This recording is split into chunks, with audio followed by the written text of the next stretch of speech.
नमस्कार। मैं doctor Ramanivas Sharma Raman YouTube पर सभी व्यूवर्स का दूसरे लेक्चर में साइंस और टेक्नोलॉजी के बहुत बहुत स्वागत। प्रिय व्यूवर्स, आज साइंस और टेक्नोलॉजी का ये कॉम्पिटिटिव सेशन का दूसरा लेक्चर है। इसके पहले के लेक्चर्स में हमने बेसिक्स ऑफ बायोलॉजी की बात की थी और आज हम आपके लिए दूसरे लेक्चर पर क्लासिफिकेशन ऑफ लिविंग ऑर्गेनिज्म यानी जीवों का या जीवधारियों का वर्गीकरण लेकर के आए हैं। और यह जीवधारियों का वर्गीकरण जैसा कि आप जानते हैं कि यह थोड़ा सा बड़ा विषय है। इसको हम कई चरणों में पूरा करेंगे, थोड़े थोड़े करके आपको सिखाते चलेंगे। आप हमें सब्सक्राइब करते रहिए, लाइक करते रहिए और लगातार हमारे साथ जुड़े रहिए ताकि आपको यह क्लासिफिकेशन ऑफ लिविंग ऑर्गेनिज्म या जीवों का वर्गीकरण प्रत्येक सेशन के साथ याद होता चले। तो सीधे हम सेशन की ओर बढ़ें और आज का विषय प्रथम चरण में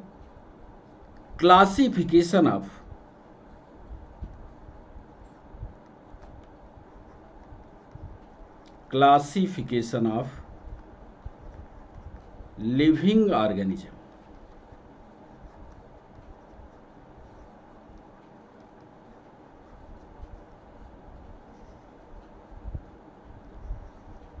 या हिंदी में इसको कहें तो जीवों का वर्गीकरण।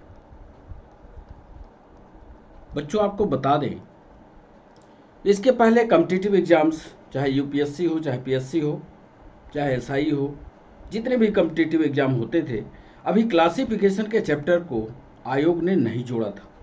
अभी ये रिसेंटली क्लासिफिकेशन या जीवों के वर्गीकरण को ऐड किया है और क्लासिफिकेशन के ऐड करने से साइंस और टेक्नोलॉजी थोड़ा और गूढ़ हो गई है, क्योंकि क्लासिफिकेशन ऑफ लिविंग ऑर्गेनिज्म ये थोड़ा सा, जैसा कि हमने आपको बताया, थोड़ा सा कठिन, क्योंकि शब्दों की जटिलता होगी और जीवों के बारे में आपको पढ़ना होगा, जीवों के बारे में आपको समझना होगा।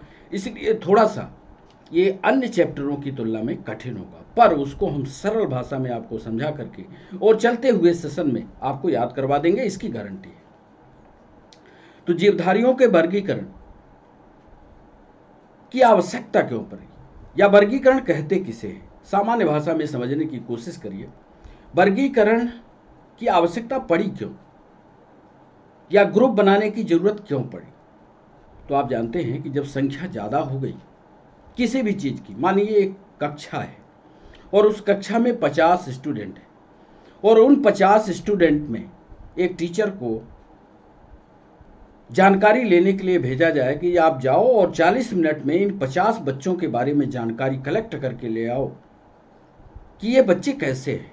तो यदि वो टीचर उस क्लास में जाते हैं और एक एक बच्चे पर एक एक मिनट गुजारते हैं तो 50 बच्चों में 40 मिनट के समय में गुजारना उनके लिए मुश्किल होगा।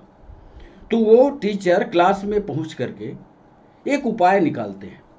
एक उपाय ऐसा निकालते हैं कि 2 लाइनें बनाते हैं और 2 लाइनों में पहली लाइन में एक होशियार बच्चों की लाइन बनाते हैं और एक गधे बच्चों वाली बनाते हैं। होशियार बच्चों में जो पहला बच्चा होता है उसकी पूरी जानकारी को वो लिखते हैं और इसी तरह से गधे वाले बच्चों की एक लाइन में जो पहला बच्चा होता है उसकी पूरी जानकारी लिखते हैं।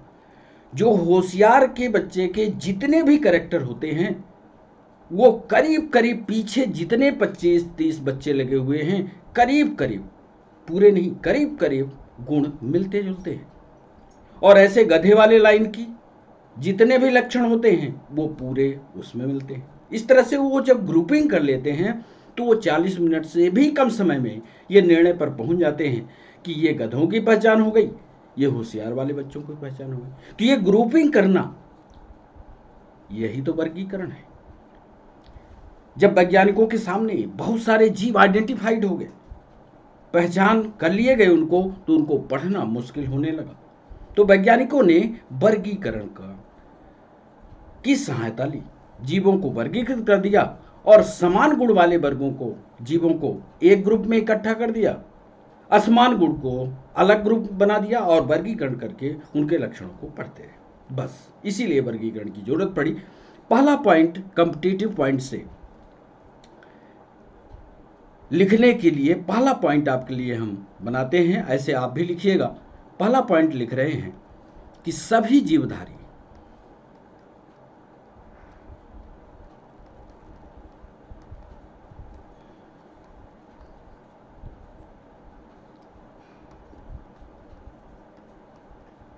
सभी जीवधारियों का अध्ययन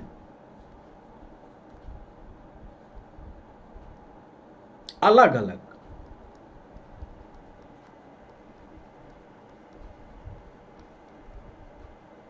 बड़ा मुश्किल है।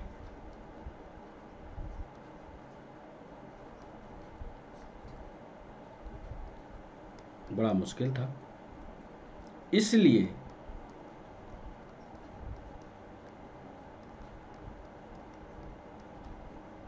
वैज्ञानिकों ने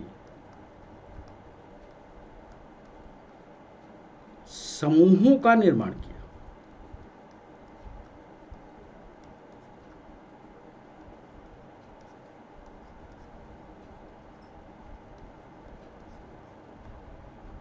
एक समूह में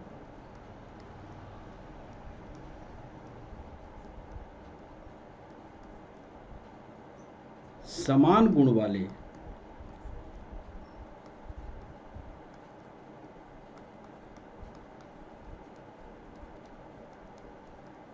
जीवों को रखा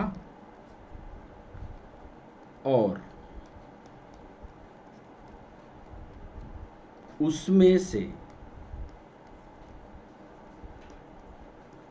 एक जीव को का संपूर्ण अध्ययन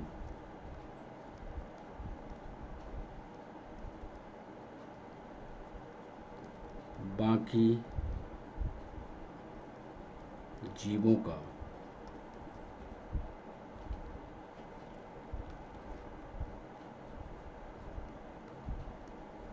अध्ययन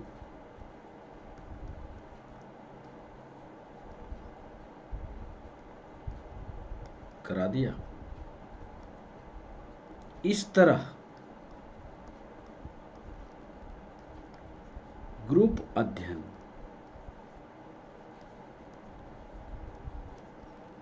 ही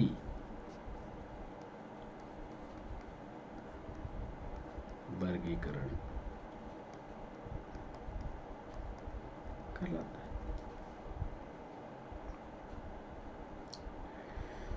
दूसरी, अब वर्गीकरण में कौन कौन से पद शामिल किए जाते हैं, ये भी एक बड़ी बात है कि वर्गीकरण में कौन कौन से मुद्दे होते हैं, कैसे वर्गीकरण को की शुरुआत करते हैं, कौन कौन से गुणों को देखा जाता है। तो ये दूसरा पॉइंट लिख रहे हैं आपके लिए कि वर्गीकरण में मुख्य रूप से 4 पद होते हैं। वर्गीकरण में मुख्य रूप से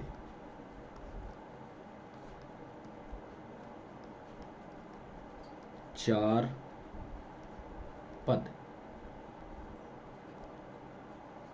होते हैं। इसमें पहला पद, गंभीरता से इसको समझिएगा, इसमें पहला जो पद होता है वो किसी भी जीव की पहचान करना होता है। इसको अंग्रेजी में बच्चों आइडेंटिफिकेशन कहते हैं।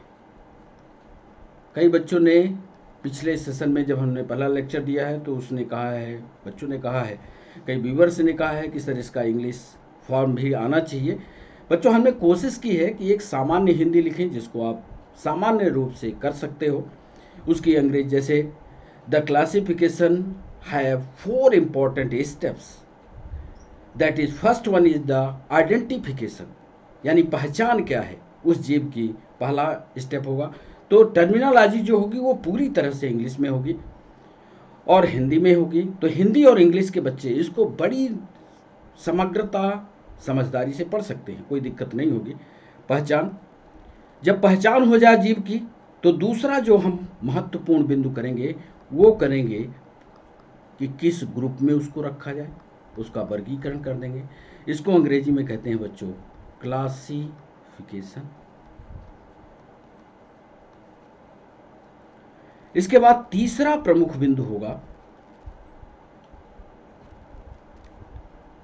नामकरण। वर्गीकरण तो कर लिया, अब इसके बाद इसका प्रमुख बिंदु होता है नामन क्लेचर। इसके लिए भी बहुत सारे सिद्धांत हैं, आगे हम आपको बताएंगे कैसे उसका नामन क्लेचर होता है। तो नामकरण करेंगे। और चौथा और अंतिम बिंदु होगा बच्चों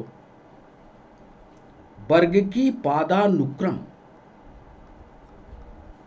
वर्ग की अनुक्रम, और इसको अंग्रेजी में कहते हैं टैक्सोनॉमी।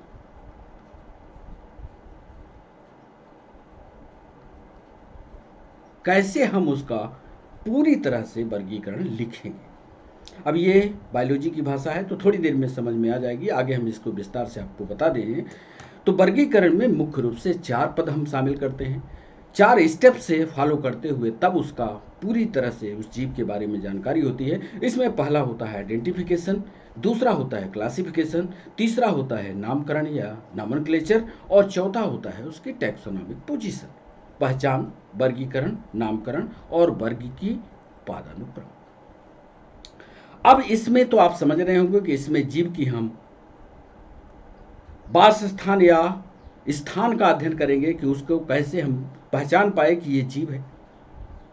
नामकरण में जो सर्वमान्य नाम होगा, जो देश में विदेश में हर जगह एक नाम से जाना जाएगा, उसको नामकरण में शामिल करेंगे। क्लासिफिकेशन कैसे करेंगे, जीवों को विभिन्न वर्गों में बांट देंगे। और टैक्सानॉमिक पोजीशन में, बॉटनी में टैक्सानॉमिक, जूलॉजी में उसकी taxonomic, phylum, class, order, genus, species, आगे हम इसको विस्तार से आपको बताएंगे। इसमें रखने की ये प्रक्रिया टैक्सानॉमी में होगी। तो इसके बारे में विस्तार से हम नहीं बताते हैं आपको, सिर्फ एक एक लाइन यदि आप लिखना चाहें तो लिख सकते हैं इसको। अब यदि हम टैक्सोनॉमी की बात करें या वर्गीकी पादानुक्रम की बात करें तो दूसरे पेज पर चलते हैं। दूसरे पेज में हम आपको बताते हैं कि यदि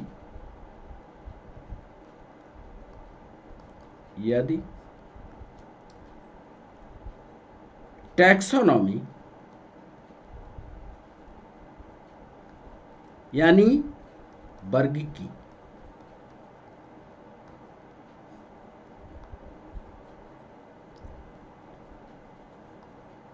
के आधार स्तंभ क्या है, आधार स्तंभ की व्याख्या की जाए तो 3 इसके प्रमुख आधार स्तंभ है। मतलब यदि किसी भी जीव की आप टैक्सोनॉमी बताते हैं तो उसके लिए 3 प्रमुख आधार स्तंभों को पढ़ना बहुत जरूरी है। अब आप कहेंगे कि वो साहब 3 आधार स्तंभ कौन है, तो पहला आधार स्तंभ आइडेंटिफिकेशन। पहला, किसी भी जीव का यदि आप टैक्सोनॉमिक पोजीशन बताने जा रहे हैं तो उस जीव की पहचान जरूरी होगी, पहचान चाहिए। दूसरा आधार स्तंभ, उसका वर्गीकरण चाहिए, यानी क्लासिफिकेशन चाहिए,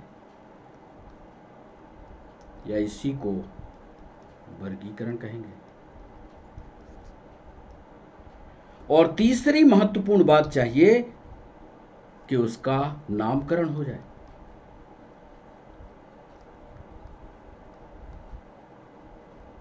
और ऐसा नामकरण नहीं होना चाहिए जो आपके भी देश में वही बोला जाए और विदेश में जाए तब भी उसको वही जाना जाए, पूरे देश में जाना जाए, पूरी दुनिया में एक ही नाम से जाना जाए। ऐसा नामकरण यानी उसका नामकरण। ये किसी भी जीव के टैक्सोनॉमिक पोजीशन के लिए 3 प्रमुख आधार स्तंभ होने ही चाहिए। यदि आप टैक्सोनॉमी की बात करेंगे, यदि आप वर्गीकरण की बात करते हैं, तो 3 प्रमुख चीजों का होना बहुत जरूरी है। पहला क्या? पहचान हो, दूसरा वर्गीकरण हो और तीसरा नामकरण। तो ये 3 चीजें हमारे पास हैं, तो किसी भी जीव के बारे में विस्तृत व्याख्या हम कर सकते हैं। अब एक और महत्वपूर्ण बात आपको बता दें जो अक्सर कॉम्पिटिटिव एग्जाम में पूछी जाती है, अक्सर, कि वर्गीकरण के इतिहास पर जाते हैं तो कभी सन, कभी वैज्ञानिक, इन पर भी ऑब्जेक्टिव सवाल पूछे जाते हैं। कई कॉम्पिटिटिव एग्जाम में वो हमें सवाल, जब ये सेशन सारे थ्योरी के सेशन समाप्त होंगे तो ऑब्जेक्टिव सवाल भी लाएंगे और उन सवालों के साथ आपको रूबरू करवाएंगे जो सवाल परीक्षाओं में पूछे जाते हैं। तो वर्गीकरण का एक पॉइंट बनाते हैं, वर्गीकरण का इतिहास। अब ऐसा तो नहीं है कि ये तुरंत सब कुछ हो गया। वर्गीकरण को भी करने के लिए बहुत सारे वैज्ञानिकों ने अपना योगदान दिया, या इसको अंग्रेजी में लिखेंगे तो हिस्ट्री ऑफ क्लासिफिकेशन क्या है।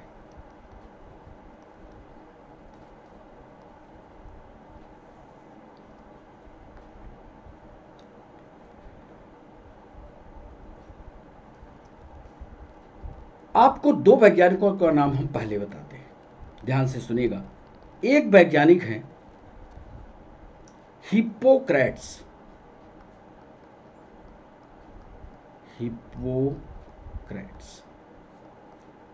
और दूसरे वैज्ञानिक हैं अरिस्टोटिल। 2 वैज्ञानिक, हिप्पोक्रेट्स और अरिस्टोटिल, इन्होंने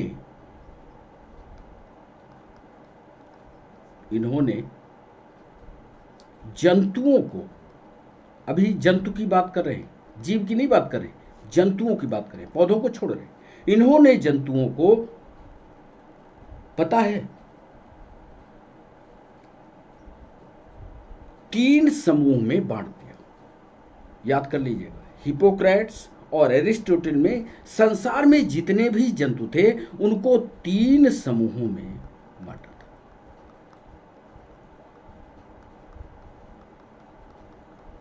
ये भी ऑब्जेक्टिव का सवाल है।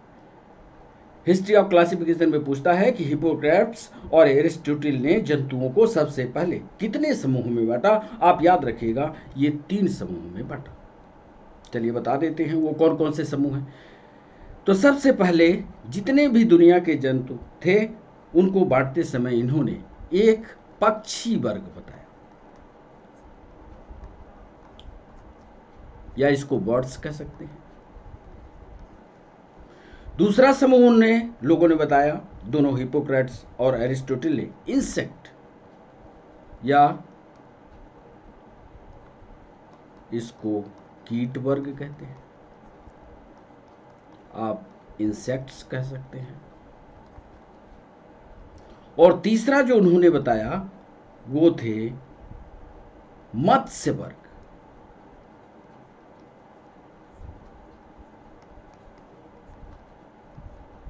या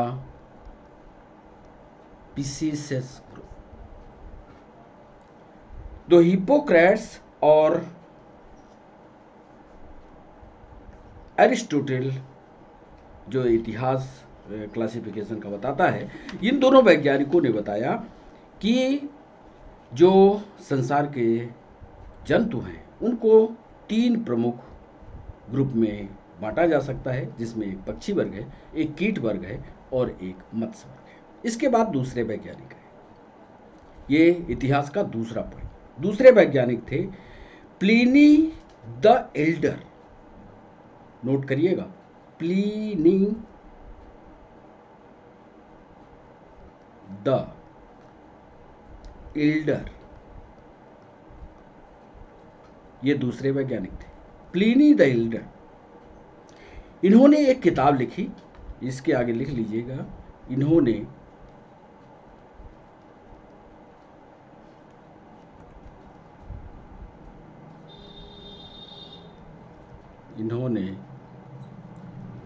अपनी पुस्तक हिस्टोरिया नेचुरलिस, हिस्टोरिया, ये याद रखना पड़ेगा, नेचुरलिस, ये किताब का नाम याद रखिएगा। हिस्टोरिया नेचुरलिस में 1000 पौधों का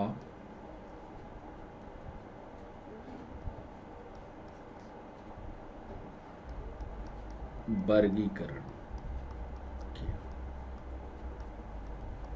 ये भी ऑब्जेक्टिव सवाल है, कंपटीशन में अक्सर पूछता है।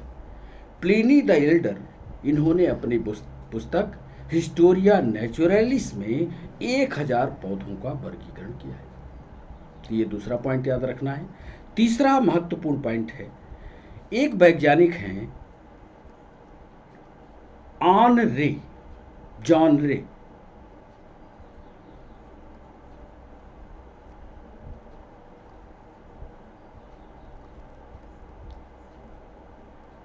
इन्होंने एक किताब लिखी और उस किताब का नाम था हिस्टोरिया जनरलिस प्लांटेरम। किताब का नाम लिखिएगा, हिस्टोरिया जनरलिस प्लांटेरम, हिस्टोरिया जनरलिस प्लांटेरम। ये एक किताब थी और इस किताब में इस वैज्ञानिक ने, जॉन रे ने 18,000, फिगर याद रखिएगा, 18,000 से ज्यादा प्राणियों का, अब इसमें प्लांट और एनिमल दोनों आएंगे, प्राणियों का अध्ययन किया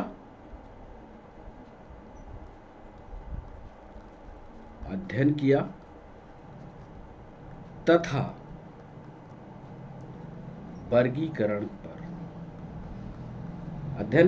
वर्गीकरण प्रस्तुत किया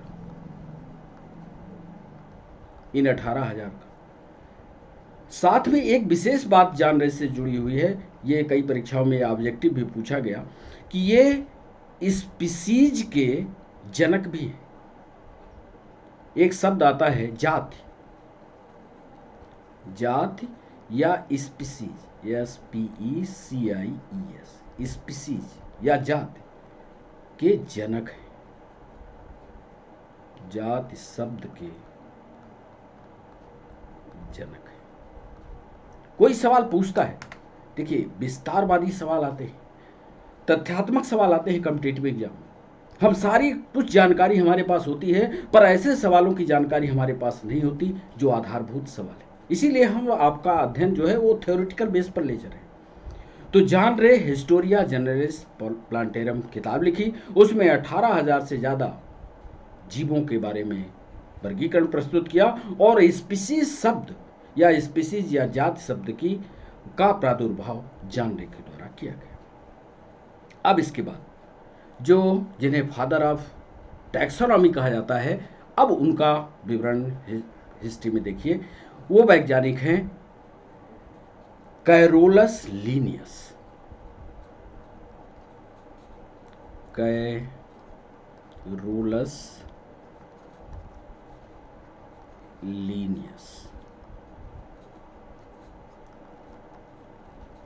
इनको तो आपने पढ़ा होगा, विस्तार से पढ़ा होगा। और कैरोलस लीनियस को फादर ऑफ टैक्सोनॉमी भी कहते हैं, वर्गीकी के पिता, फादर ऑफ टैक्सोनॉमी कहलाते हैं। और इन्होंने एक किताब, कई किताबों का वर्णन किया है। इन्होंने एक किताब, जो कई किताबों में से एक किताब जो थी स्पीसीज प्लांटेरम, इनकी किताब का नाम पहले दिखिएगा, इनकी जो बुक थी स्पीसीज प्लांटेरम,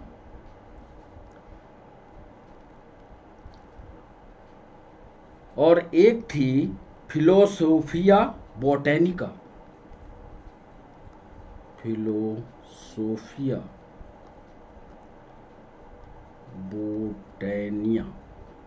बोटेनिका, ये दो किताबें, स्पीसीज प्लांटेरम और फिलोसोफिया बोटेनिका, ये दो किताबों में करीब करीब 5,900 जातियों को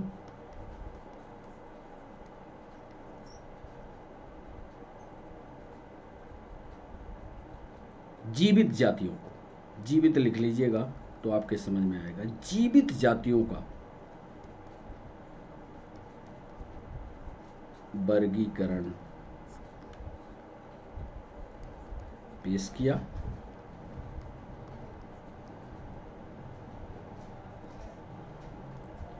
फादर ऑफ टैक्सोनॉमी कहलाती है। एक किताब है स्पीसीज प्लांटेरम और फिलोसोफिया बोटेनिका।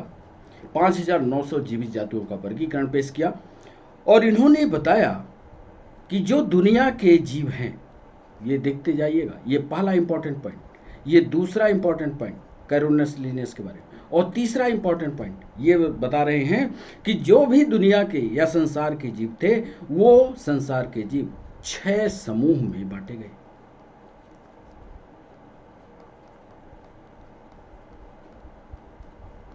छह ग्रुप बनाए गए, और ये 6 ग्रुप कौन कौन से थे, अब इनके बारे में सबसे पहले आपको बता दें। पहला ग्रुप था बर्ड्स या पक्षी समूह। आप जब नोट्स बनाएंगे तो सिस्टमेटिक लिखते हुए इसको लिखिएगा, पक्षी समूह। पहला ग्रुप था पक्षी, क्रम बिगड़ना नहीं चाहिए, ध्यान रखिएगा, जैसा उनके किताब पर लिखा हुआ सेम उसी तरह से लिखने की कोशिश करिएगा। पहला समूह बर्ड समूह। दूसरा समूह लिखा एम्फीबिया समूह, यानी उभयचर समूह। तीसरा उन्होंने लिखा मछली, सॉरी इधर हो गया, या स्पीसीज।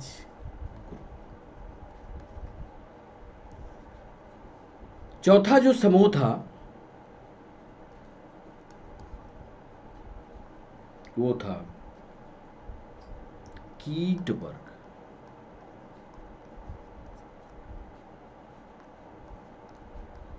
या इंसेक्ट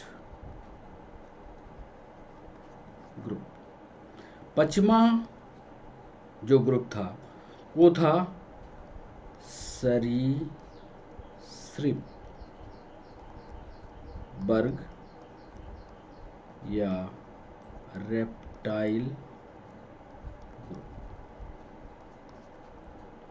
और छठवां समूह, 6 समूह बनाए, और छठवां जो समूह था वो था स्तनधारी या मैमल्स। तो बच्चों ये 6 समूहों की व्याख्या किया कैरोलस लीनियस ने। फिर से देख लीजिए, कैरोलस लीनियस को फादर ऑफ टैक्सोनॉमी कहते हैं। इन्होंने किताब स्पीसीज प्लांटेरम और इस फिलोसोफिया बोटेनिका में 5,900 जीवित जातियों का वर्गीकरण पेश किया और संसार के संपूर्ण जीव जाति को 6 समूह में बांटा। इसमें पहला था पक्षी समूह, दूसरा था एम्फीबिया ग्रुप, तीसरा था स्पीसीज ग्रुप, चौथा था इंसेक्ट ग्रुप, पांचवा था रेप्टाइल ग्रुप और छठवां था स्तनधारी। तो ये हिस्टोरिकल बैकग्राउंड में कैरोनस लिनियस का योगदान। अब इसके बाद सजीव जगत को बांटने के लिए हिस्टोरियल बैकग्राउंड में देखते चलिएगा, सजीव जगत को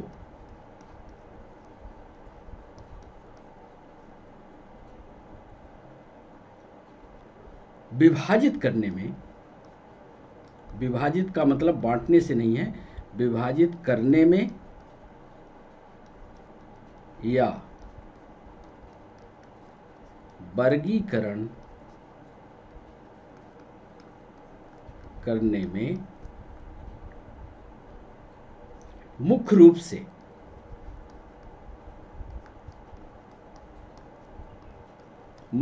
से अर्नेस्ट हीकल, वैज्ञानिक का नाम याद करिए, सन भी, क्योंकि कॉम्पिटिटिव एग्जाम में सन भी आता है, अर्नेस्ट हीकल, इनका सन 1894, पहले वैज्ञानिक। दूसरा रॉबर्ट विटेकर,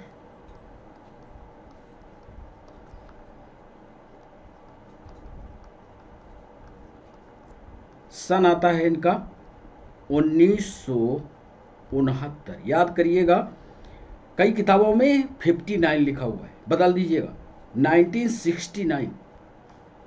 और तीसरा कार्ल बोस,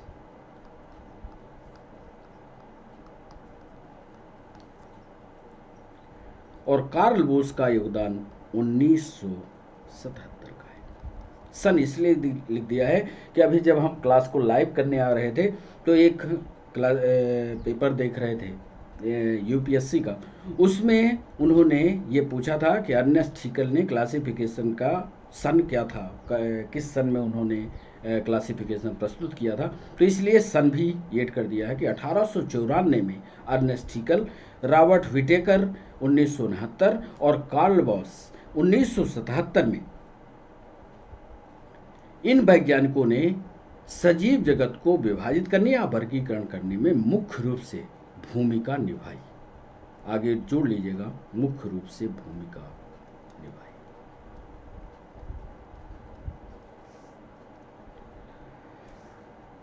अब ये सब वैज्ञानिक अपने अपने तरीके से करते रहे।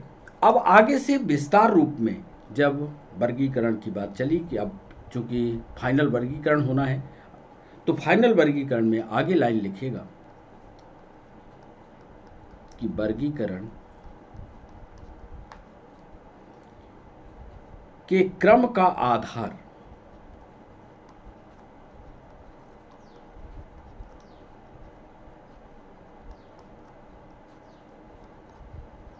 वर्गीकरण के क्रम का आधार जीवों का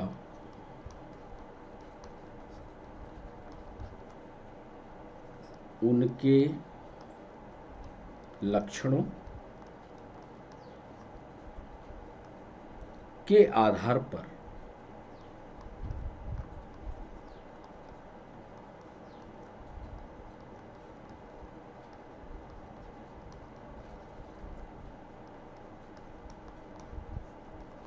विभाजित करना है। अर्थात ध्यान से लाइनों को पढ़ने की कोशिश करिएगा, अर्थात बड़े से छोटे वर्ग तक, बड़े से छोटे वर्ग तक या वर्गों तक, बड़े से छोटे वर्गों तक जाकर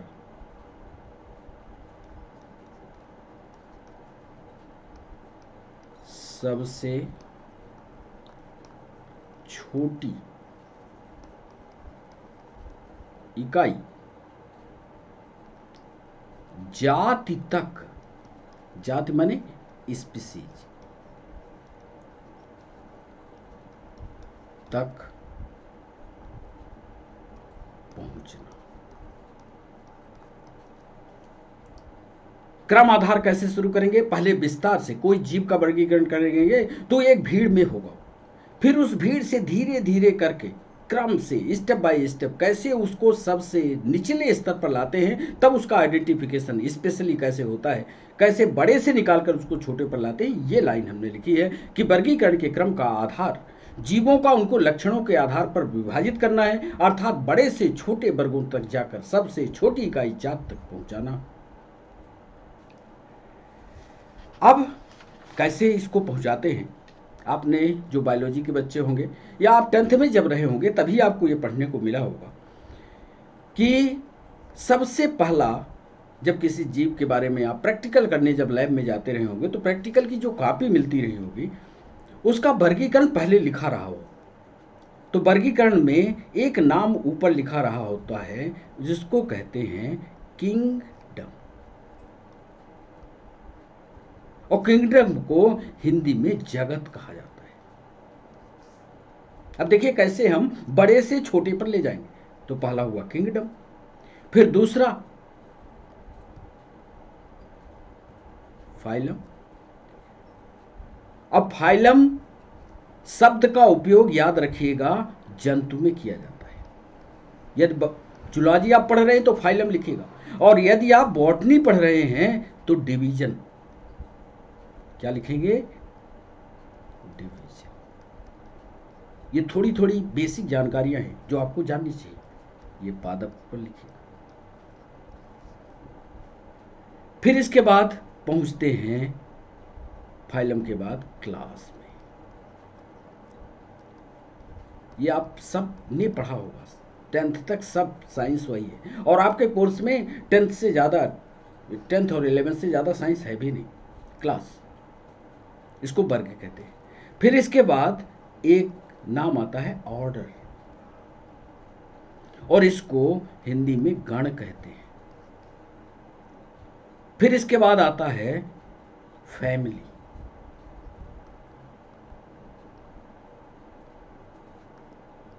या इसको हिंदी में कुल कहते हैं।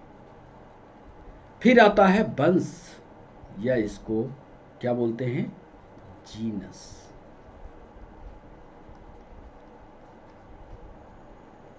और अंत में आप लिखते हो क्या, जाति। हमें यहीं तो पहुंचना था, इसको कहते हैं स्पीसीज। तो हुआ क्या, यदि इसकी लाइन को हम सर्वे करें और ऐसे नीचे से ऊपर जाएं तो यहां पर हम लिख सकते हैं उच्चतम, और यहां पर लिख सकते हैं निम्नतम। मानिए ये सबसे निचला हिस्सा होगा, ये सबसे ऊपरी हिस्सा।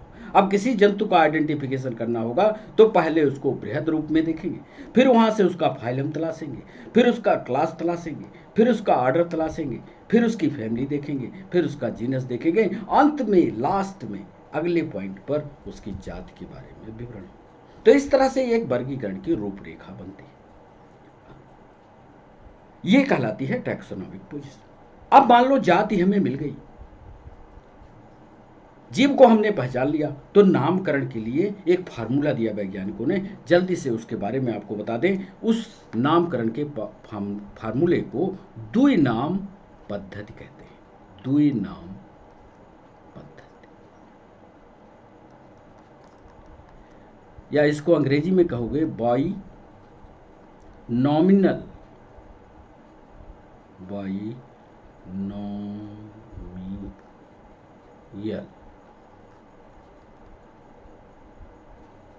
नॉमेनक्लेचर।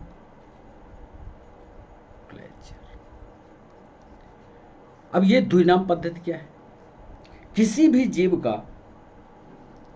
आपको याद होगा, आप अक्सर इसको याद किए होंगे कि मनुष्य का वैज्ञानिक नाम क्या है, तो आप कहते हैं होमियो सेपियन, रुकते हैं होमियो और सेपियन। आपने जाना ये होमियो क्या है, सेपियंस क्या है। होमियो आधा भाग हुआ, सेपियंस दूसरा भाग, और द्वि का मतलब है दो, अर्थात होमियो सेपियंस में दो चीजें घुसी, यही कहलाती है द्विनाम पद्धति। आगे हम विस्तार से आपको समझा देते हैं, पहले लिख लीजिए इसको। द्विनाम पद्धति की खोजकर्ता भी कैरोलस लीनियस है, इन्हीं के द्वारा दिया गया। और कैरोलस लिनियस ने इसको पता है 8वीं शताब्दी में, 8वीं शताब्दी में बताया था।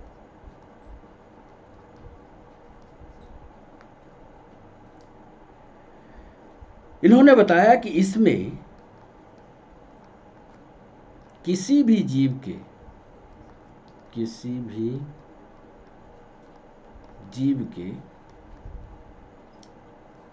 वंश और जाति, वंश और जाति, यदि अंग्रेजी में कहें तो आप क्या बोलोगे बच्चों? Genus and species. दो नामों को जोड़कर, जीनस और स्पीसीज मिलाकर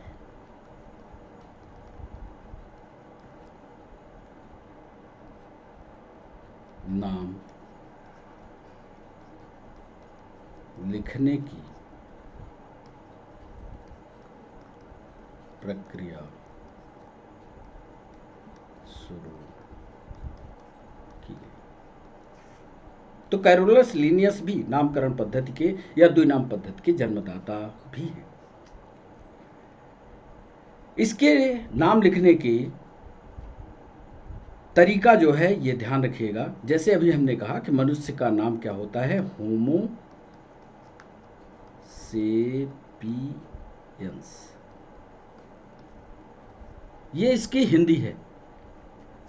यदि आपको इसको अंग्रेजी में लिखना हो तो अंग्रेजी का पहला लेटर बड़ा होगा, होमो, और जो अंग्रेजी का दूसरा लेटर जो स्पीसीज का, ये जीनस है, याद रखिएगा ये जीनस है, और ये वाला हिस्सा स्पीसीज है। तो होमो का एच कैपिटल होगा और सेपियंस का यस हमेशा से, ये वाला हिस्सा जो है छोटा होगा। तो इसका यस छोटा और इसका यस बड़ा होगा। दूसरी बात ध्यान रखिएगा कि जब आप लिख रहे हों तो लिखते समय इसके नीचे अंडरलाइन करना जरूरी हो। ये नामकरण की पद्धति। ऐसे ही मान लीजिए चावल का लिखते हैं तो चावल का क्या होता है? चावल का ऊर्जा सटाइवर। तो ऊर्जा सटाइवर में देखिए यस को हमने छोटा कर दिया, फिर अंडरलाइन कर दिया। तो ऐसे ही आपको नाम लिखना है। कुल मिलाकर के अंतिम अब सेशन को रोकेंगे और आपको बताते चलें कि अब आपको अगले सेशन में हम ये बताएंगे कि वर्गीकरण की कुल कितनी पद्धतियाँ दी गई। लिख देते हैं ताकि आपको जब सेशन में अगला सेशन आप अटेंड करें तो इसको पढ़ के आए। हम यहाँ जब अगले पार्ट 2 में आएंगे, क्लासिफिकेशन के पार्ट 2 पार्ट को लेकर के आएंगे, तो आपको वर्गीकरण की, लिख रहे हैं आप पढ़ के रखिएगा, वर्गीकरण की कुल कितनी पद्धतियां होती हैं। हम आपको बता रहे हैं कुल 4 होती है। ये भी कॉम्पिटिटिव सवाल है, कुल 4 होती है। लेकिन ये चारों पद्धतियां हम अगले लेक्चर में शामिल करेंगे। अलग अलग वैज्ञानिकों ने इनको बताया है, जिनमें 2 जगत का वर्गीकरण, 3 जगत का वर्गीकरण, 4 जगत का वर्गीकरण, 5 जगत का वर्गीकरण, ये हम अगले सेशन में इसके पार्ट 2 में शामिल करेंगे। और जब अगले सेशन में हम इसको लेकर के आएंगे बच्चों, तो विस्तार से आप इसको अभी से स्टेप बाय स्टेप पढ़ते चलिएगा, तो आपको पूरे सेशन की एक सिस्टमेटिक जानकारी होती चलेगी। तो वर्गीकरण जैसा चैप्टर जो कठिन लगता है वो आपको सरल लगेगा। तो अब आज जो सेशन में हमने आपके साथ हैंडल किया उसमें ये सारी चीज़ें रहीं। यहाँ से वर्गीकरण, क्लासिफिकेशन, जीवों के वर्गीकरण को शामिल किया है, जीवधारियों का अध्ययन, पहचान, वर्गीकरण, नामकरण, टैक्सोनॉमी और सबको एक सिस्टमेटिक नोट के रूप में कन्वर्ट करिएगा, ताकि जब वर्गीकरण का पूरा चैप्टर हो जाए तो आपके पार्ट 1 से लेकर के जितने भी पार्ट में वर्गीकरण हो तो आपको पूरी तरह से याद हो जाए। तो माय व्यूअर्स, आपका बहुत बहुत शुक्रिया इसको वॉच करने के लिए। आपके साथ हम लाइव जुड़ पाएँ, ये हमारा प्रयास है, और लाइव हम तभी आपसे जुड़ पाएंगे जब आप ज़्यादा से ज़्यादा संख्या में इसको वॉच करेंगे, ज़्यादा से ज़्यादा हमारे सब्सक्राइबर होंगे तो हम आपके साथ लाइव हो पाएंगे, और जब लाइव होंगे तो आपके सवालों का सीधा जवाब हम आपसे कर पाएंगे। तो लेते हैं अब आपसे विदा, फिर मिलते हैं नए पार्ट 2 क्लासिफिकेशन के साथ। तब तक के लिए नमस्कार।